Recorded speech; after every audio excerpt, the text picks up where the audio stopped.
परमाणु बम, जिसे आमतौर पर एटम बम कहा जाता है, मानव इतिहास की सबसे शक्तिशाली और विनाशकारी तकनीकों में से एक है। इसकी शक्ति न केवल भौतिक विनाश का कारण बन सकती है, बल्कि ये वैश्विक राजनीति, सैन्य रणनीति और मानवता के भविष्य को भी प्रभावित करती है।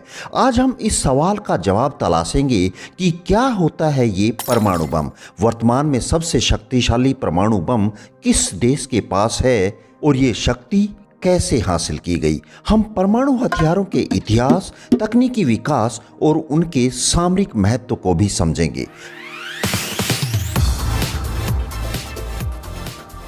परमाणु बम एक पावरफुल एक्सप्लोसिव हथियार है जो अपनी विनाशकारी शक्ति न्यूक्लियर रिएक्शंस यानी कि परमाणु प्रतिक्रियाओं, फिजन या फ्यूजन, विखंडन या संलयन से प्राप्त करता है। ये भारी मात्रा में ऊर्जा छोड़ता है जिससे विनाशकारी विस्फोट, हीट और रेडिएशन होता है। जब परमाणु टूटते हैं तो न्यूक्लियर फिजन होता है। यह क्रिया एटम बम में होती है। वहीं जब परमाणु आपस में जुड़ते हैं तो न्यूक्लियर फ्यूजन होता है। यह क्रिया हाइड्रोजन बम में होती है।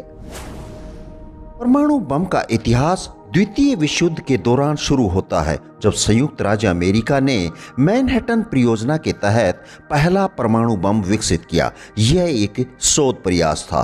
पहला परमाणु विस्फोट 16 जुलाई 1945 को न्यू मैक्सिको के ओलमोगोर्डो की बम्बिंग एंड गनरी रेंज में हुआ था, जो सोकोरो से लगभग 35 मील साउथ ईस्ट में है। ये साइट अब व्हाइट सैंड्स मिसाइल रेंज का हिस्सा है। 1942 में शुरू की गई इस परियोजना का समापन पहले परमाणु बमों के विकास में हुआ, जिसमें लिटिल बॉय यूरेनियम बेस्ड और फैट मैन प्लूटोनियम बेस्ड बम बने। लगभग 15 और 21 किलोटन की क्षमता वाले इन बमों ने परमाणु विखंडन की भयावह क्षमता का प्रदर्शन किया।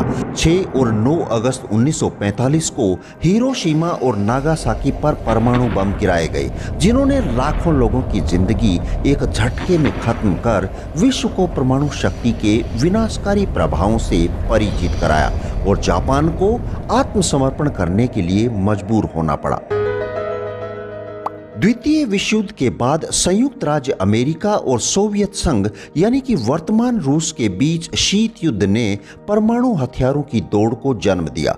दोनों देशों ने न केवल परमाणु बमों की संख्या बढ़ाई, बल्कि उनकी शक्ति, तकनीक और उन्नति पर भी ध्यान केंद्रित किया। 1952 में अमेरिका ने पहला हाइड्रोजन बम यानी थर्मोन्यूक्लियर बम का परीक्षण किया, जो परमाणु बम से कई गुना अधिक शक्तिशाली था। वहीं सोवियत संघ ने 1953 में अपना पहला हाइड्रोजन बम परीक्षण किया। अमेरिका और सोवियत संघ के हाथ ये खतरनाक हथियार लगने के बाद तो बाकी देशों में भी इसे पाने की होड़ सी लग गई। 1952 में ब्रिटेन भी इस कतार में शामिल हुआ। 1960 में फ्रांस ने भी ये शक्ति हासिल कर ली। इसके 4 साल बाद 1964 में चीन भी 5वां परमाणु संपन्न देश बन गया। इजराइल ने कभी इसे आधिकारिक रूप से तो स्वीकार नहीं किया, मगर माना जाता है कि 1967 तक पश्चिमी देशों की मदद से ये शक्ति हासिल कर चुका था। हालांकि इसकी पुष्टि 1986 में हुई और तब दुनिया ने उसे छठे न्यूक्लियर पावर देश के रूप में स्वीकार किया। चीन के परमाणु शक्ति बनने के बाद भारत ने भी इसकी गंभीरता को समझा और आखिरकार 1974 में ऑपरेशन स्माइलिंग बुद्धा के तहत सफल परमाणु परीक्षण किया। इसके साथ ही दुनिया का 7वां परमाणु संपन्न देश बन गया। इसके बाद 1977 में दक्षिणी अफ्रीका ने भी सफल न्यूक्लियर टेस्ट कर लिया था, लेकिन उसने अपने बनाए हुए परमाणु हथियारों को खुद ही नष्ट करके न्यूक्लियर रेस से खुद को अलग करते हुए दुनिया के सामने एक मिसाल पेश कर दी। भारत के परमाणु परीक्षण के बाद पाकिस्तान ने भी इस दौड़ में अपनी गर्दन घुसा दी। इसे सफलता पाने में एक लंबा वक्त तो लगा, मगर 1998 में परमाणु संपन्न देश का तमगा हासिल करने वाला 9वां देश बन गया। बाकी देश क्या कर रहे हैं? क्या वे शांत बैठे हैं? नहीं। बुलेटिन ऑफ एटॉमिक साइंटिस्ट्स की एक रिपोर्ट के मुताबिक कई देश गुपचुप तरीके से न्यूक्लियर बम बनाने की दिशा में आगे बढ़ रहे हैं। परमाणु बम की शक्ति को समझने के लिए हमें कुछ तकनीकी पहलुओं को समझना होगा। परमाणु बम की पावर को टन, किलोटन और मेगाटन में मापा जाता है, जो टीएनटी यानी कि ट्राई नाइट्रोटोल्यूइन के बराबर एक्सप्लोजिव एनर्जी को दर्शाता है। उदाहरण के लिए हिरोशिमा पर गिराया गया लिटिल बॉय परमाणु बम 15 किलोटन का था, जिसके विस्फोट से शहर का अधिकांश हिस्सा समतल हो गया। हजारों लोगों की तत्काल मौत हो गई और उसके बाद अनेकों लोग इंजरीज और रेडिएशन के कारण मर गए।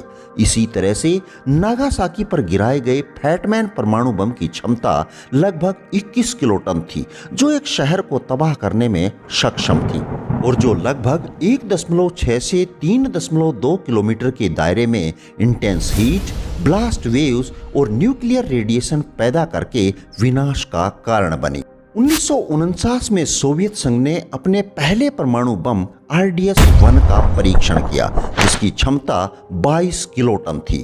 थर्मोन्यूक्लियर यानी कि हाइड्रोजन बमों के विकास के साथ ये दौड़ और क्षमता और भी बढ़ गई। संयुक्त राज्य अमेरिका ने 1952 में पहले हाइड्रोजन बम IV माइक का परीक्षण किया, जिसकी क्षमता 10.4 मेगाटन थी, जो हिरोशिमा पर गिराए गए बम लिटिल बॉय से सैकड़ों गुना अधिक शक्तिशाली था। सोवियत संघ ने भी जल्द ही इस प्रतियोगिता का अनुसरण किया और अब तक का सबसे शक्तिशाली परमाणु बम बना दिया, जार बम्बा AN-602, जिसका परीक्षण 30 अक्टूबर 1961 को नोवाया जेमेल्या द्वीप समूह पर किया गया था। ये अब तक का सबसे शक्तिशाली परमाणु बम बना हुआ है, जिसकी क्षमता लगभग 50 मेगाटन TNT थी, जो 3800 लिटिल बॉय बमों के बराबर होती है।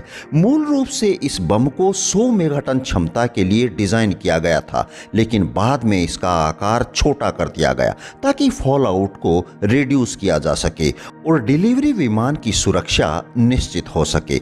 जार बम का वजन 27 मीट्रिक टन, लंबाई 8 मीटर और डायामीटर 2 मीटर का था। इसे गिराने के लिए विशेष रूप से संशोधित Tu-95V बम वर्षक का इस्तेमाल किया गया था। इसके गिरने की गति को धीमा करने के लिए एक बड़े पैराशूट का इस्तेमाल किया गया था, जिससे कि बम वर्षक विमान विस्फोट के दायरे से बाहर निकल जाए।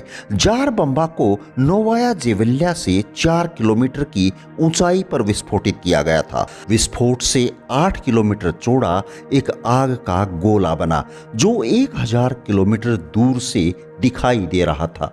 विस्फोट से 900 किलोमीटर दूर की खिड़कियां टूट गई और 5 की तीव्रता के बराबर भूकंप के झटके महसूस किए गए। शॉकवेव इतनी बड़ी थी कि धरती को 3 बार लपेट ले। मशरूम क्लाउड 64 किलोमीटर तक फैल गया, जिसने समताप मंडल यानी कि स्ट्रेटोस्फियर को भेद दिया। हालांकि जार बम अब तक का सबसे शक्तिशाली बम था, लेकिन ये प्रयोगात्मक हथियार था और इसे युद्ध में उपयोग के लिए नहीं बनाया गया था। दुनिया का दूसरा सबसे ताकतवर परमाणु बम अमेरिका के पास है, जिसका नाम कैसल ब्रेव है। इसका परीक्षण 1 मार्च 1954 को बिकनी एटोल के क्षेत्र में किया गया था। इसकी क्षमता 15 मेगाटन थी, जो हिरोशिमा पर गिराए गए बम से लगभग 1000 गुना ज्यादा थी। इसका विस्फोट भी बेहद शक्तिशाली था और इसने बड़ी संख्या में न्यूक्लियर रेडिएशन फैलाया था। तीसरे नंबर पर भी अमेरिका का कैसल यांकी बम आता है, जो बेहद शक्तिशाली है। इसका न्यूक्लियर टेस्ट 5 मई 1954 को बिकनी एटोल में ही किया गया। इसकी क्षमता 13.5 मेगाटन TNT थी। ये ऑपरेशन कैसल का हिस्सा था, जो थर्मोन्यूक्लियर वेपन टेस्ट की एक सीरीज थी। आजकल परमाणु हथियारों की ताकत और प्रभावशीलता को न केवल उनकी विस्फोटक शक्ति, बल्कि उनका डिलीवरी सिस्टम, एक्यूरेसी और टैक्टिकल यूटिलिटी के आधार पर मापा जाता है। इसके डिलीवरी सिस्टम में ballistic missiles, cruise missiles, बम्बर aircraft और सबमरीन्स आती हैं।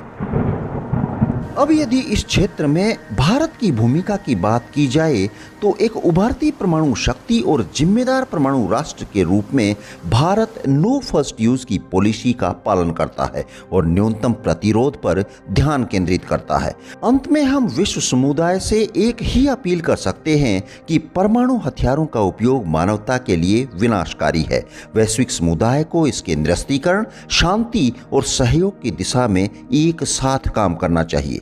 यदि वीडियो अच्छी लगी तो प्लीज़ इसे लाइक, शेयर और चैनल को सब्सक्राइब जरूर कर लें। चलिए फिर मिलते हैं। धन्यवाद। जय हिंद, जय भारत।